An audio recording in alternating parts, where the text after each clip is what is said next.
Hello and welcome back to the Nulyweds channel. Welcome back to our Vlogmas series. Today is a big topic. Do grab a drink because we're going to be talking about the future of weddings. Now, this has been a point of contention amongst the wedding community, kind of figuring out what weddings are going to look like, what's going to happen in the next couple of years. I'm just going to lead in this conversation by asking more questions than I'll probably answer. So if you're in for that, then join the ride. If not, I'm really sorry, but I really don't have a crystal ball here. And I think that's a really important thing to note, is that anyone who writes a piece saying that this is what weddings are going to look like in 2021 or 2022 is wrong, or is probably going to be wrong, right? No one knows really. And this year has been really tough as a wedding planner because you were seen as the authority, you were seen to be the person who would know. But none of us have lived through this sort of situation before, so it's really difficult to be able to know what the best move is and what the next move is. And one of the questions you may have is, are weddings going to be more expensive? Are weddings in 2021 going to be more expensive? Are weddings in 2022 going to be more expensive?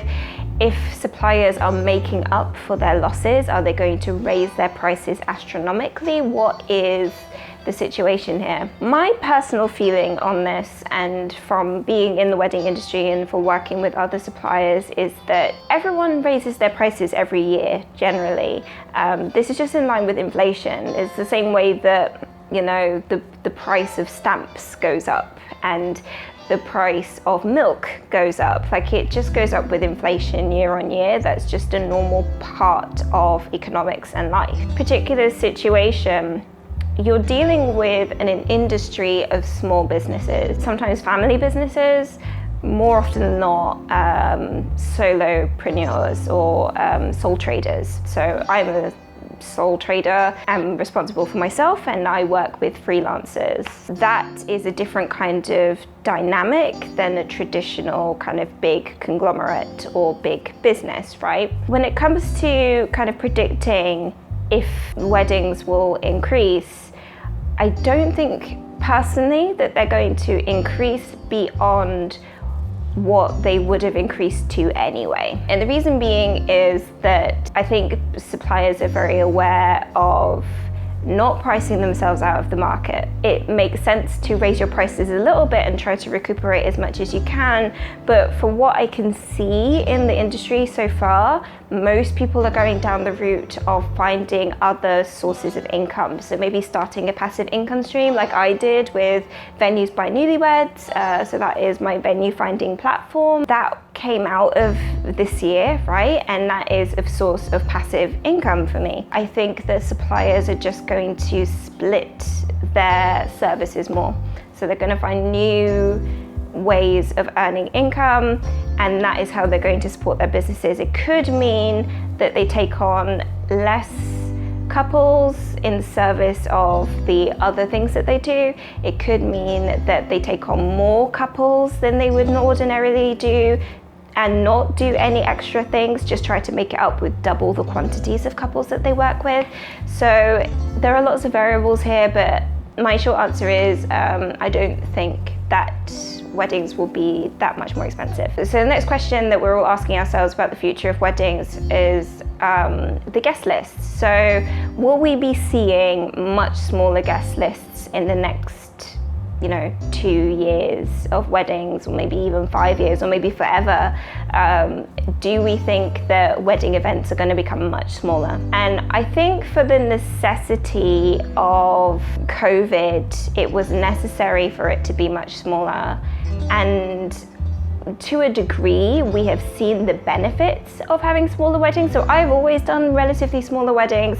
I do have a couple of weddings that are above 100 people, but for the most part, our average is 50. So most of our weddings are really small, intimate affairs over several days, and the couples do see a benefit in having a smaller guest list. And I do think that that trend may continue, but I don't know how long it would continue for, because at the end of the day, there are many cultures and cultural practices that require quite a big guest list, right? I don't think that they will be gone forever. I don't think that massive weddings will be gone forever, but I do think that the landscape is changing. The final question that I want to kind of contemplate on, and something that we're thinking about in the wedding industry, is are less people going to get married? Are people feeling burned by this situation? Were they feeling like, oh, what's the point of having a big wedding? Or what's the point of having a celebration like that at all? Maybe it's better just to have an elopement, or maybe it's better just to have like a courtside wedding and just not make a big fuss out of it and not have all of the flowers and styling and musicians and all of those things. Maybe we will see the wedding industry take a hit because people will invest less in their weddings. What I think about this is I really don't know. I really don't know.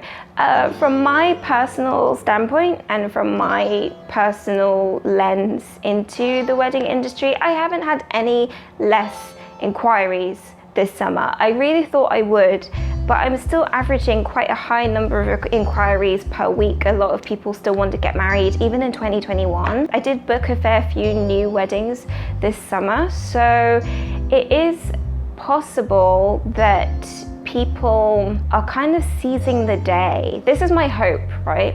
My hope is that this situation, this year, has shown people how short life is, that we should kind of grab it by the horns and go for the things that we really want. And if that means getting your whole family together and taking them to the Caribbean to get married, then so be it. Because you want to do that, life is too short, just go for it. That is what I hope will happen. The reality is, I really don't know. I don't know if less people will get married or less people will find the big marriage celebration that intriguing. I hope that people are going to do the things that they've always wanted to do, start the things they've always wanted to start, get married in the places they've always wanted to get married in, and travel to unknown locales on the other side of the country, of their own country, and the other side of the world. Because you never know when that's going to be taken away from you. Oh gosh, that's quite deep. It's quite deep, wasn't it? But I think that it needed to be said. I think I needed to say that. And I hope it resonated with you, because I'm definitely going to be living my life more in that way. That was my vlogmas, guys. I hope you really enjoyed it. I really enjoyed it. It was really cathartic for me to just come and sit down in front of the fire. Oh, fire is dying. And just have a chat about what happened this year. And until next time, take care. Bye-bye.